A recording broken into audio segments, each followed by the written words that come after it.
Hello and welcome to GM group of college. Friends, आज के इस वीडियो में हम लोग इंडियन इंग्लिश लिटरेचर के बारे में डिस्कस करेंगे। तो आइए वीडियो को शुरू करते हैं। इससे पहले अगर आपने मेरे इस चैनल को सब्सक्राइब नहीं किया है तो चैनल को सब्सक्राइब करें और बेल आइकन को टच करें ताकि आप मेरे लेटेस्ट वीडियो की नोटिफिकेशन पा सकें। तो आइए इस वीडियो को शुरू करते हैं। इंडियन इंग्लिश लिटरेचर, इसका अर्थ है कि इंडिया में वैसे सारे वर्क्स राइटिंग्स जिसे इंग्लिश लैंग्वेज में लिखी गई, तो उन सारे जो राइटिंग्स का कलेक्शन हुआ वो सारे इंडियन इंग्लिश लिटरेचर में उसे ऐड किया गया। तो इंडियन इंग्लिश लिटरेचर में हम लोग अगर मेनली फोकस करें तो कुछ इंपॉर्टेंट्स ऐसे जो राइटर्स हुए जो पिलर के रूप में हुए, इंडियन इंग्लिश लिटरेचर का पिलर जो स्तंभ होता है वो मेन बन के आए। तो इंडियन इंग्लिश लिटरेचर, जिसे शॉर्ट में IEL भी कहा गया, इसे इंडियन राइटिंग इन इंग्लिश के नाम से भी जाना जाता है। इंडियन इंग्लिश लिटरेचर होता क्या है, सबसे पहले ये जानना है। तो ये एक बॉडी ऑफ वर्क है, यानी जो बहुत सारे राइटिंग्स का एक कलेक्शन है, एक बॉडी है जिसको इंडियन राइटर्स ने लिखा है, इंग्लिश लैंग्वेज में लिखा है। तो इस तरह के बहुत सारे ऐसे Indian writers, novelist, dramatist and authors, poet भी साथ में इसमें आए, जिन लोगों ने इंडियन लिटरेचर में अपना कंट्रीब्यूशन बहुत ज्यादा दिया है। फ्रेंड्स, अगर हम इसकी हिस्ट्री की बात करें तो इंडियन इंग्लिश लिटरेचर की जो हिस्ट्री है वो इसकी शुरुआत मेनली दो ऐसे राइटर्स के वर्क्स के साथ होती है। वो दो राइटर्स हैं Michael Madhusudan Dutt and H.L. Derozio, जिसमें से इन दोनों के जो वर्क्स हैं उसी के साथ में इंडियन इंग्लिश लिटरेचर की बिगिनिंग हुई, शुरुआत हुई। इनके साथ साथ रविन्द्रनाथ टैगोर, श्री अरबिंदो, R.K. नारायण, मुल्कराज आनंद एंड राजा राव, इन सारे जो राइटर्स हैं इन सबों का भी कंट्रीब्यूशन बहुत अधिक रहा इंडियन इंग्लिश फिक्शन में। इंडियन इंग्लिश फिक्शन की ग्रोथ एंड इसकी पॉपुलैरिटी के लिए 1930s के डिकेड्स में काफी ज्यादा इंपॉर्टेंट रहा। Friends, we have the history portion. अगर हम इंडियन इंग्लिश लिटरेचर की हिस्ट्री पोर्शन की बात करें तो इसकी हिस्ट्री काफी रिसेंट रही है, ये ज्यादा पुरानी नहीं है, मात्र 2 सेंचुरीज पहले, 200 साल पहले इसकी हिस्ट्री पुरानी रही है। अगर हम बात करें the first book written by an Indian in English, तो वो बुक है द ट्रेवल्स ऑफ दीन मोहम्मद, जिसे शेख दीन मोहम्मद ने लिखी थी और इसकी पब्लिकेशन 1794 में इंग्लैंड में हुई। ये जो इंडियन इंग्लिश लिटरेचर है ये एक्चुअली वेस्टर्न नॉवेल से अपने अर्ली स्टेजेस में काफी ज्यादा इन्फ्लुएंसिव रहा। और आगे बात करें तो बंकिम चंद्र चट्टोपाध्याय हमारे सामने हैं। बंकिम चंद्र चट्टोपाध्याय, जिनका लाइफ स्पेन 1834 से 1894 के बीच रहा, इन्होंने अपने एक फेमस नॉवेल राजमोहन्स वाइफ को लिखा, जिसकी पब्लिकेशन 1864 में हुई थी। ये जो बुक थी इनकी राजमोहन्स वाइफ, ये फर्स्ट इंडियन नॉवेल थी जिसे इंग्लिश में लिखी गई थी। उसके बाद अगर बात करें तो लाल बिहारी डेज की गोविंदा सामंता, जिसे the history of Bengali Rayat भी कहा जाता है, इसकी पब्लिकेशन 1874 में हुई। इन्हीं का एक और folk tales of Bengal life's secret जो बुक थी इनकी, वो उसकी पब्लिकेशन 1912 में की गई। Next we talk about Toru Dutt. Toru Dutt की लिखी हुई एक फेमस नॉवेल बियांका, जिसे द यंग स्पेनिश मैडन भी कहा गया, जिसकी पब्लिकेशन 1878 में हुई। तो तोरू दत्त ने जो इस नॉवेल को लिखा, तो ये नॉवेल पहली इंडियन नॉवेल थी जिसे किसी इंडियन विमेन के द्वारा लिखी गई थी। इसके बाद कृपाबाई सत्यनाथन, इनकी एक ऑटोबायोग्राफिकल नॉवेल थी जिसका नेम सगुना है, story of native Christian life. इसकी publication serially the Madras Christian college की जो मैगजीन थी उसमें 1887 से 1888 के बीच में सीरियली और कंटिन्यूअसली पब्लिश हुई। इसके बाद ये एक ऐसी नॉवेल थी सत्यानंदन की जो Kamala the story of a Hindu life, जिसकी पब्लिकेशन 1894 ईस्वी में की गई थी।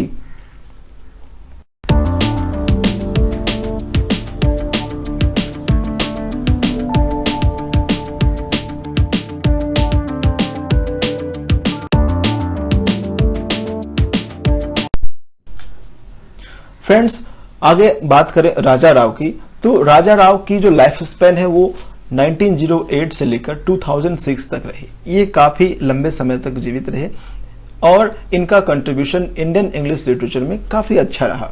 ये एक इंडियन फिलोसोफर, राइटर, एक अच्छे ऑथर भी रहे। इनकी लिखी हुई Kanthapura and the serpent and the rope ये काफी फेमस हुई, जो Indian in terms of their story telling qualities को रिप्रेजेंट करती है। आगे बात करें इनके द्वारा लिखी गई कुछ और राइटर्स आप देख सकते हैं। Next we have Kisari Mohan Ganguli. इन्होंने पूरे महाभारत को कंप्लीटली इंग्लिश लैंग्वेज में ट्रांसलेट कर दिया। ये एक ऐसे पहले व्यक्ति हुए जो यूरोपियन लैंग्वेज में महाभारत को, जो संस्कृत में लिखी हुई थी, उसको इंग्लिश लैंग्वेज में ट्रांसलेट कर दिया।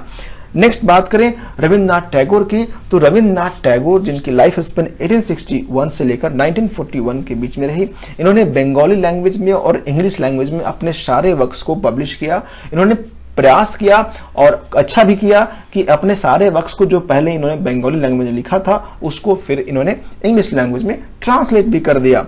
नेक्स्ट वी हैव धन गोपाल मुखर्जी। तो धन गोपाल मुखर्जी की बात करें तो ये 1890 से लेकर 1936 तक इनका लाइफ स्पैन रहा। ये फर्स्ट इंडियन ऑथर थे जिन्होंने लिटरेरी अवार्ड प्राइज जीता था। यूनाइटेड स्टेट्स में जाकर के इन्होंने ये प्राइज वहां से रिसीव किया था।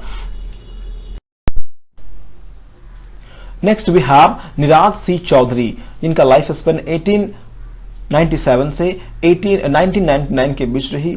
एक अच्छे नॉन फिक्शन राइटर रहे। इनकी सबसे अच्छी लिखी हुई जो नॉवेल है the autobiography of an unknown Indian, जो 1951 में पब्लिश हुई। काफी इसे सराहा गया, काफी इसे अप्रिशिएट किया गया।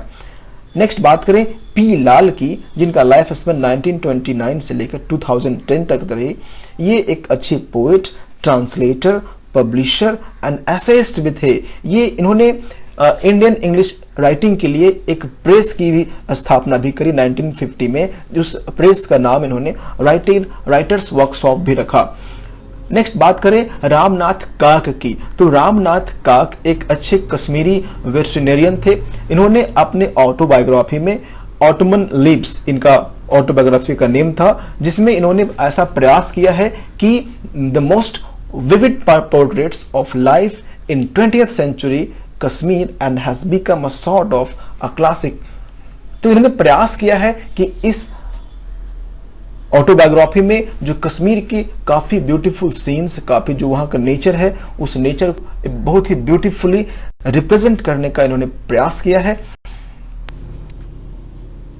Friends, next we talk about R K Narayan, जिनकी लाइफ स्पैन 1906 से 2001 के बीच रही।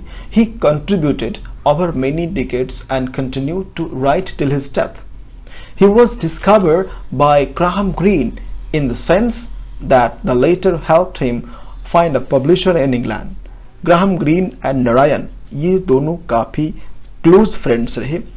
ठीक उसी तरीके से जिस तरीके से थॉमस हार्डी ने अपने नॉवेल्स में वेसेक्स नाम का एक फिक्टिशियस टाउन को डेवलप किया था, उसी तरीके से आर के नारायण ने भी अपने सारे नॉवेल्स में मालगुड़ी नाम का एक फिक्टिशियस प्लेस, काल्पनिक स्थान, प्लेस का क्रिएशन किया है और उसी में अपने सारे नॉवेल्स के उन्होंने सेट किया है। नारायण की लिखी हुई स्वामी एंड फ्रेंड्स जो नॉवेल है वो काफी एक अच्छा उदाहरण है उनकी अपने राइटिंग्स का। आगे चर्चा करते हैं तो आगे देखते हैं मुल्कराज आनंद को। मुल्कराज आनंद जो एक अच्छे Indian writer, author and novelist हुए। इनकी पहचान जो हुई इनके राइटिंग से हुई। इन्होंने प्रयास किया कि रूरल इंडिया में जो पिक्चर्स बनते हैं, जो वहाँ की कंडीशन है, जो वहाँ पर किस तरीके से लोग एंगेज होते हैं, किस तरीके से क्लास के अनुसार यानी जाति के अनुसार, वर्ग के अनुसार और धर्म के अनुसार लोगों को डिवाइड किया गया है, उन सभी चीज़ों को अपने नॉवेल्स के माध्यम से इन्होंने रिप्रेजेंट करने का कोशिश किया है। According to the writer Lakshmi Holmstrom, इन्होंने क्या कहा है, the writers of the 1930s were fortunate because after many years of use English had become an Indian language used widely and at different levels of society. ये चीज इन्होंने कहा है कि 1930s के डिकेड्स में जो भी राइटर्स थे उनके लिए एक फॉर्चुनेट एक ऐसा अपॉर्चुनिटी था कि उस समय जो इंडियंस थे, यानी most of the Indians English language को समझते थे और उनके लिए, यानी राइटर्स के लिए इंग्लिश लैंग्वेज में अपने वर्क को लिखना एक अच्छा कदम, एक अच्छी पहल उन लोगों के लिए थी।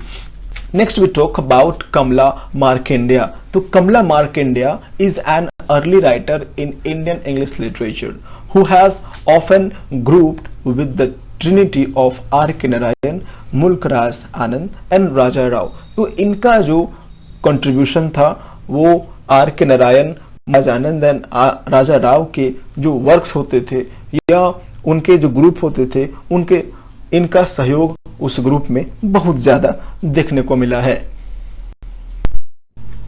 फ्रेंड्स, अगर हम इसके बाद के इतिहास की बात करें, जिसमें सलमान रश्दी के साथ साथ बहुत सारे ऐसे इंडियन राइटर्स आते हैं जिसके बारे में चर्चा हम लोग करते हैं।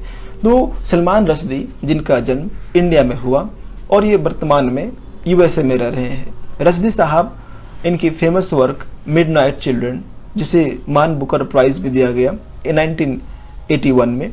ही यूज्ड अ हाइब्रिड लैंग्वेज, जिसकी लैंग्वेज काफी अच्छी रही इनकी, ठीक है।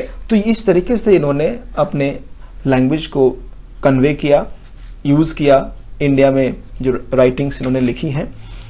आगे बात करें नयनतारा सहगल की, तो ये one of the first female Indian writers in English to receive the wide recognition. Her fiction deals with India's elite responding to the crisis engendered by political change. She was awarded the 1986 Sahitya Academy Award for English for her novel Rich Like Us in 1985 by Sahitya Academy। कहने का अर्थ हुआ कि ये जो first female Indian writer हैं नयनतारा सहगल, इनकी जो एक famous novel rich like us, जिसकी पब्लिकेशन 1985 में हुई, इसके लिए इनको 1986 में साहित्य अकेडमी अवार्ड दिया गया। आगे अगर बात करें अनीता देसाई की, तो अनीता देसाई को भी बुकर प्राइज के लिए शॉर्टलिस्ट किया गया था। 3 बार इनका नाम शॉर्टलिस्ट किया गया, लेकिन नहीं मिल पाया। इनको साहित्य अकेडमी अवार्ड 1978 में मिली इनकी जो एक बहुत ही फेमस जो नॉवेल थी fire on the mountain, and इनको गार्जियन प्राइज भी मिला जो ब्रिटिश गवर्नमेंट के द्वारा दी जाती है इनकी novel the village by the sea के लिए।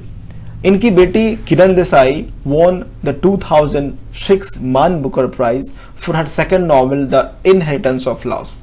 इनकी बेटी Ruskin Bond received Sahitya Academy Award for his collection of short stories Our Trees Still Grow in Dehra in 1992. He is also the author of a historical novel A Flight of Pigeons। इनकी जो novel है A Flight of Pigeons, which is based on the episode during the Indian Rebellion of 1857. You all know it very well about 1857. That was the Indian Rebellion in the year 1857. It is also known as सिपाही विद्रोह। Friends, अगर हम बात करें संजीव कुमार सोलंकी की, तो संजीव कुमार सोलंकी एक अच्छे ऑथर रहे। A romance thriller novel. He is from Ludhiana, Punjab, India. He is notable both as accomplished novelist and non-fiction work. Vikram Seth, author of The Golden Gate 1986, A Suitable Boy from 1994, ये दोनों जो वर्क्स इनके थे काफी ज्यादा famous हुए India में, और इन दोनों वर्क्स के माध्यम से इनकी जो पॉपुलैरिटी थी वो इंडिया में बहुत ज्यादा बढ़ गई। इन्होंने प्योर इंग्लिश और रियलिस्टिक थीम को अपने नॉवेल्स में यूज किया है। Being a self confessed fan of Jane Austen, ये जेन ऑस्टन की बहुत बड़े फैन भी रहे हैं। Vikram Seth is notable both as an accomplished novelist and poet. Vikram Seth is also a prolific poet.